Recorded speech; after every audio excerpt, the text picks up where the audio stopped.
IPL 2025 के auction के दूसरे दिन भी टूटे कई रिकॉर्ड, कई खिलाड़ियों के ऊपर हुई पैसों की बारिश। नमस्कार दोस्तों, स्वागत है आपका एक बार फिर हमारे चैनल धाकड़ क्रिकेट में।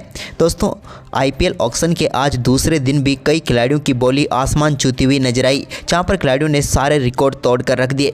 तो हम आपको दूसरे दिन के ऑक्शन का पूरा हाईलाइट तो बताएंगे कि आखिरकार कौन सा खिलाड़ी कितने करोड़ में बिका है और कौन सी टीम अब सबसे मजबूत नजर आ रही है, तमाम जानकारी देंगे। लेकिन दोस्तों, उससे पहले आप भी अपनी फेवरेट टीम में फेवरेट खिलाड़ी को आते हुए देखकर खुश हैं तो इस वीडियो को एक लाइक करना बिल्कुल भी ना भूलें। इस वीडियो का लाइक टारगेट हमने रखा है मात्र 500 लाइक, तो जल्द से जल्द इस टारगेट को पूरा करें। और साथ ही दोस्तों, कमेंट बॉक्स में आप हमें अपनी फेवरेट टीम का नाम और अपनी फेवरेट बिड जो कि आपकी टीम ने लगाई उसका नाम कमेंट में ज़रूर बताएं। तो चलिए दोस्तों, जानते हैं आज दूसरे दिन के ऑक्शन का पूरा हाईलाइट। तो सबसे पहली बिड की हम बात करें तो दोस्तों, आज दूसरे दिन सबसे पहले खिलाड़ी जो आज सोल्ड हुए वो थे रोमन पावेल। रोमन पावेल को केकेआर ने खरीदा। इनके बेस प्राइस पर ही ये बिके, जहाँ पर इनकी बेस प्राइस थी 1.50 करोड़, तो ये बिके भी 1 करोड़ 50 लाख में ही। इसके बाद दूसरे खिलाड़ी के तौर पर फेफ डू प्लेसिस आए। फेफ डू प्लेसिस के लिए काफ़ी देर तक तो किसी ने बिड नहीं लगाई, लेकिन इसके बाद दिल्ली कैपिटल ने उनके ऊपर बिड लगाई, तो 2 करोड़ में फेफ डू प्लेसिस भी दिल्ली कैपिटल का हिस्सा हो गए। इसके बाद दोस्तों, यहाँ पर वाशिंगटन सुंदर का नाम आया, तो वाशिंगटन सुंदर के ऊपर भी बिड लगानी शुरू की सबसे पहले यहाँ पर गुजरात टाइटंस ने। तो वहीं पर इसके बाद इनके पीछे पंजाब किंग्स की टीम भी गई, लेकिन काफ़ी देर तक संघर्ष के बाद आखिरकार 3 करोड़ 20 लाख रुपए में गुजरात टाइटंस में गए वाशिंगटन सुंदर। इसके बाद सैम करन का नंबर आया, तो सैम करन की बेस प्राइस 2 करोड़ रुपए थी, लेकिन इनके ऊपर चेन्नई सुपर किंग्स ने दांव खेलना शुरू किया, तो पंजाब किंग्स ने भी यहाँ पर दांव खेला। आखिर में यहाँ पर पंजाब किंग्स के पास आरटीएम कार्ड जरूर था, लेकिन उन्होंने इसका उपयोग नहीं किया, जिसके चलते चेन्नई सुपर किंग्स में एक बार फिर से चले गए सैम करन 2 करोड़ 40 लाख रुपए में। इसके बाद अगले खिलाड़ी के तौर पर ऑलराउंडर मार्को येंसन आए, तो मार्को येंसन के ऊपर यहाँ पर गुजरात टाइटंस ने अपना दम दिखाना शुरू किया, तो वहीं पर गुजरात टाइटंस के साथ साथ पंजाब किंग्स भी लाइन में लगी रही।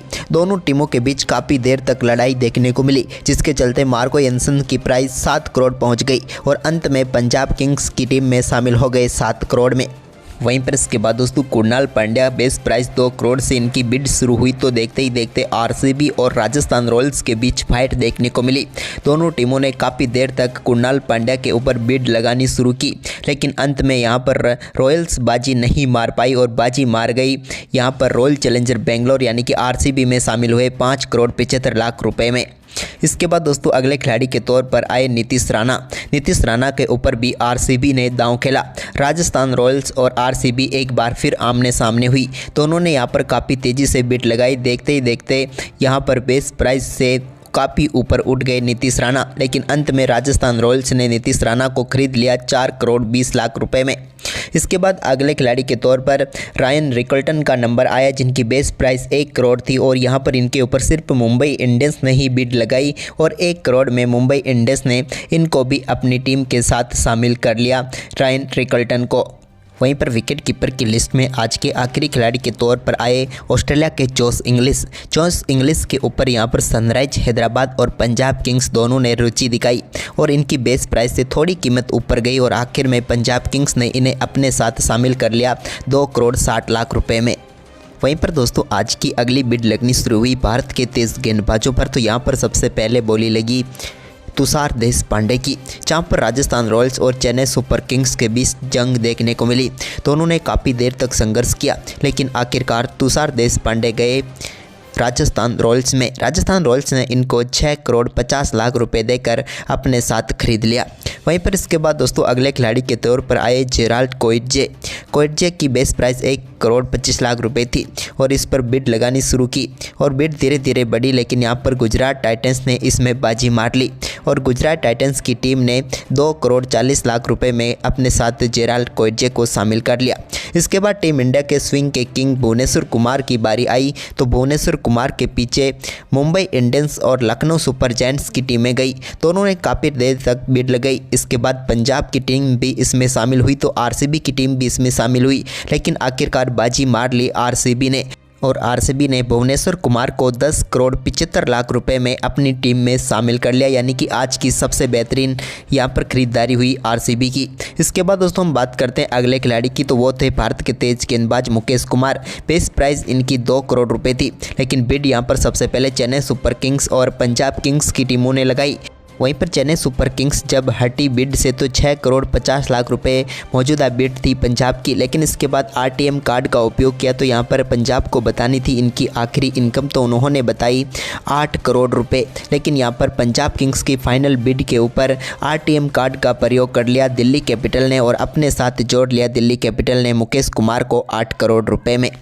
वहीं पर इसके बाद दीपक चहर के ऊपर भी बिड लगनी शुरू हुई, तो यहाँ पर मुंबई और पंजाब के बीच फाइट देखने को मिली। दोनों टीमों ने यहां पर ठान लिया था कि आखिरकार दीपक को अपने साथ शामिल करके ही मानेंगे। दीपक के लिए यहां पर बिड लगनी शुरू हुई तो देखते ही देखते 9 करोड़ 25 लाख तक इनकी बोली चली गई, लेकिन इनकी बिड आखिर में यहां पर मुंबई के ही हक में गई, क्योंकि मुंबई इंडियंस ने 9 करोड़ 25 लाख रुपए में दीपक को अपने साथ शामिल कर लिया। इसके बाद दोस्तों अगली बिड के तौर पर आकाशदीप आए, तो आकाशदीप के ऊपर भी काफ़ी शानदार तरीके से बिड लगी, क्योंकि इनकी बेस प्राइस 1 करोड़ रुपए थे। लेकिन देखते ही देखते इनके पीछे कई टीमें लग गई, लेकिन आरसीबी इनके पीछे आरटीएम कार्ड के जरिए नहीं गई, जिसके चलते 8 करोड़ रुपए में लखनऊ सुपर जायंट्स ने आकाशदीप को अपने साथ शामिल कर लिया। वहीं पर इसके बाद दोस्तों लॉकी फर्गुसन थे, जिनके ऊपर सिर्फ पंजाब किंग्स ने ही बोली लगाई और बेस प्राइस 2 करोड़ में ही यहाँ पर इनको अपनी टीम में शामिल कर लिया पंजाब किंग्स की टीम ने। वहीं पर इसके बाद अगला नाम आया अल्लाह गजनफर का। गजनफर को यहाँ पर शुरुआत में मुंबई इंडियंस और उनके साथ कोलकाता नाइट राइडर्स के बीच बिड लगनी शुरू हुई। दोनों ने काफ़ी देर तक संघर्ष किया और इनकी बिड बढ़ती गई और देखते ही देखते ये 4 करोड़ के पार पहुँच गए, लेकिन आखिरकार अंत में इनको मुंबई इंडियंस ने अपने साथ शामिल कर लिया। 4 करोड़ 80 लाख रुपये में अल्लाह गजनफर मुंबई इंडियंस में गए। वहीं पर इसके बाद दोस्तों अगले खिलाड़ी की हम बात करें तो यहाँ पर नाम आता है शुभम दुबे का। शुभम दुबे की बेस प्राइस 30 लाख रुपए थी और इस बेस प्राइस के ऊपर यहाँ पर राजस्थान रॉयल्स और उनके सामने आरसीबी दोनों के बीच संघर्ष हुआ, लेकिन अंत में यहाँ पर रॉयल चैलेंजर बेंगलोर ने बाजी जीती और शुभम दुबे को 80 लाख रुपये में अपनी टीम में शामिल किया। तो वहीं पर इसके बाद चेन्नई सुपर किंग्स ने शेख राशिद को 30 लाख रुपये में अपनी टीम में शामिल कर लिया। इन्हें इनकी बेस प्राइस पर ही खरीदा, क्योंकि कोई और टीम ने इनके ऊपर बोली नहीं लगाई। इसके बाद दोस्तों हम अगले खिलाड़ी की बात करें तो वो थे हिम्मत सिंह। हिम्मत सिंह को यहाँ पर लखनऊ सुपर जायंट्स की टीम ने उन्हीं की बेस प्राइस पर अपने साथ शामिल कर लिया, यानी कि 30 लाख में यहाँ पर हिम्मत सिंह भी एलएसजी में शामिल हो गए। इसके बाद दोस्तों अगली बिड जो लगी वो थोड़ी अच्छी बिड थी, क्योंकि अंशुल कंबोज के पीछे 2 टीमें शुरुआत में भागने लगी। उनमें से मुंबई इंडियंस और चेन्नई सुपर किंग्स थी।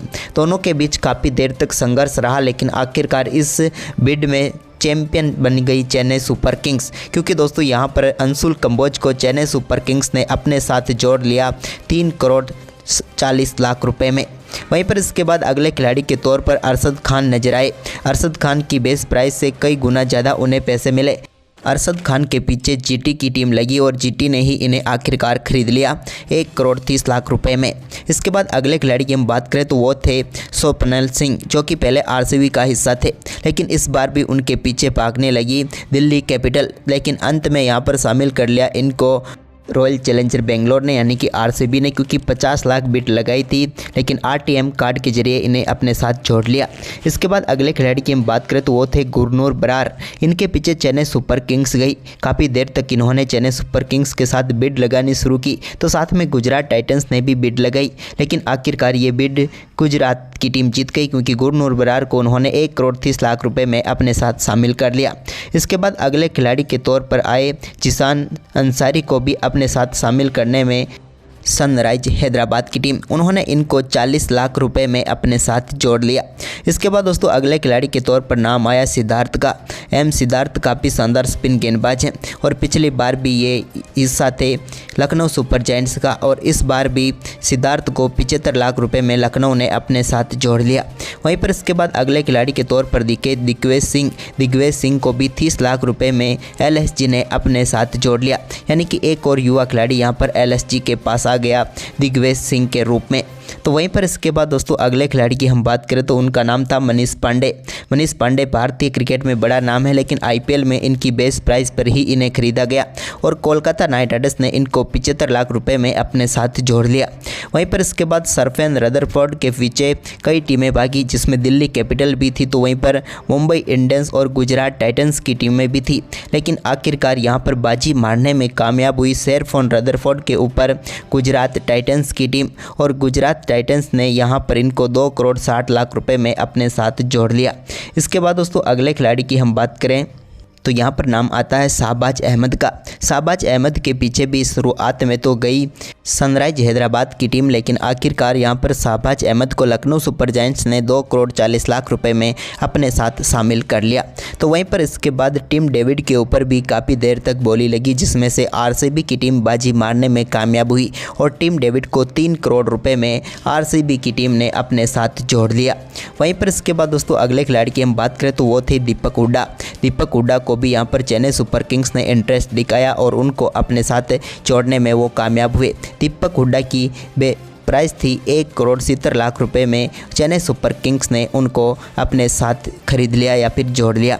वहीं पर इसके बाद दोस्तों अगले खिलाड़ी के तौर पर आज का सबसे चर्चा का विषय जो रहा वो थे विल जैक्स। विल जैक्स के पीछे मुंबई इंडियंस और पंजाब किंग्स 2 टीमें गई।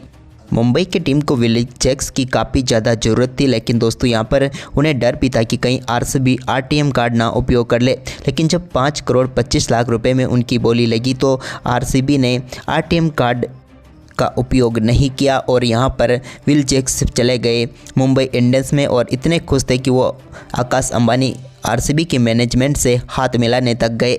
वहीं पर इसके बाद दोस्तों हम बात करते हैं अगले खिलाड़ी की, तो वो थे अजमतुल्ला ओमरजाई, जिनको पंजाब किंग्स की टीम ने अपने साथ शामिल कर दिया।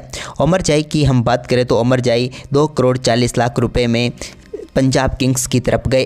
तो वहीं पर इसके बाद दोस्तों साई किशोर को भी यहाँ पर काफ़ी देर तो संघर्ष देखने को मिला, लेकिन अंत में यहाँ पर उनको भी एक अच्छी प्राइज़ मिली, जिसमें यहाँ पर साई किशोर शामिल हुए गुजरात टाइटंस की टीम में, और यहाँ पर गुजरात टाइटंस ने पंजाब किंग्स की फाइनल बिड 2 करोड़ को आरटीएम कार्ड में बदल दिया और साई किशोर को अपने साथ शामिल कर लिया।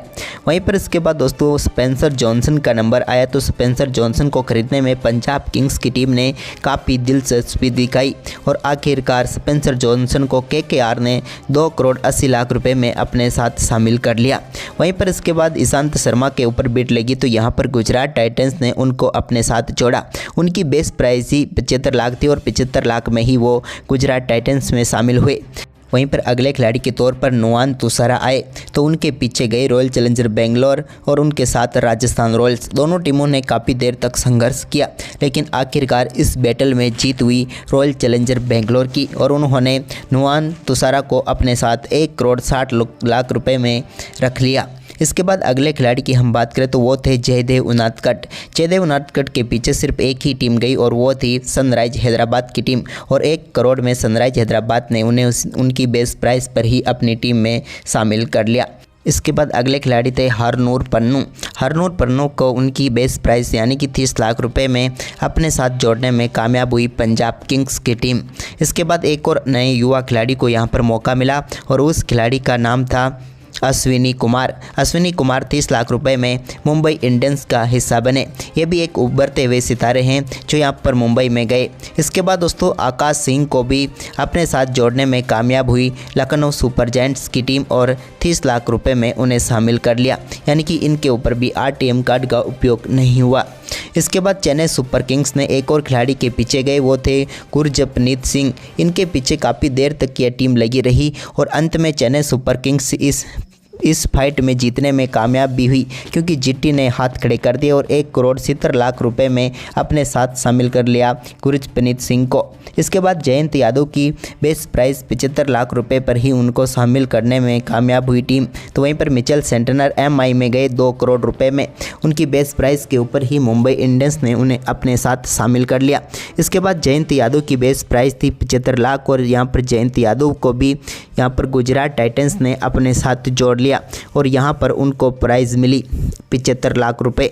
इसके बाद दोस्तों फजल हक फारूकी को 2 करोड़ रुपए में राजस्थान रॉयल्स की टीम ने अपने साथ शामिल किया।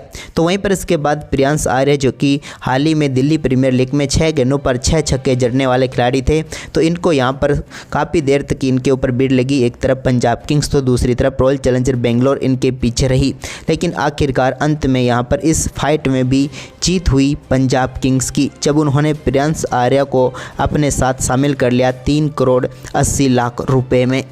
तो दोस्तों इसके अलावा कई खिलाड़ियों को उनकी बेस प्राइस पर टीमों ने अपने साथ शामिल भी किया। लेकिन दोस्तों आज के दिन देखा जाए तो मुंबई इंडियंस की यहाँ पर मैनेजमेंट ने काफ़ी शानदार तरीके से ऑक्शन का पूरा फ़ायदा उठाया, कई दमदार खिलाड़ी शामिल किए। लेकिन आपके हिसाब से कौन सी टीम ने सबसे सही खिलाड़ी को खरीदा, हमें कमेंट करके ज़रूर बताएं। धन्यवाद।